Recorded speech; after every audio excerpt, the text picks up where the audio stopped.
Alloh bizga bevosita gapirsa edi yoki biror alomat kelsa edi deydilar.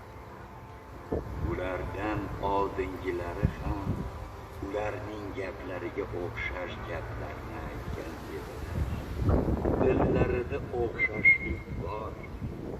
Biz chinakam ishonadigan kishilar uchun oyatlarni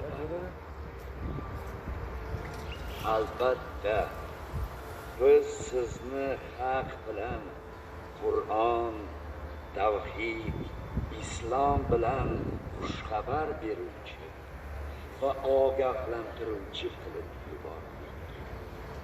Do'zax ahli haqida siz so'roqqa tutilmaysiz. Yahudiy va nasroniylar va ularning dinlariga kirmaguningizcha sizdan sira rozi bo'lmaydilar. Ayting, to'g'ri yo'l bu Alloh.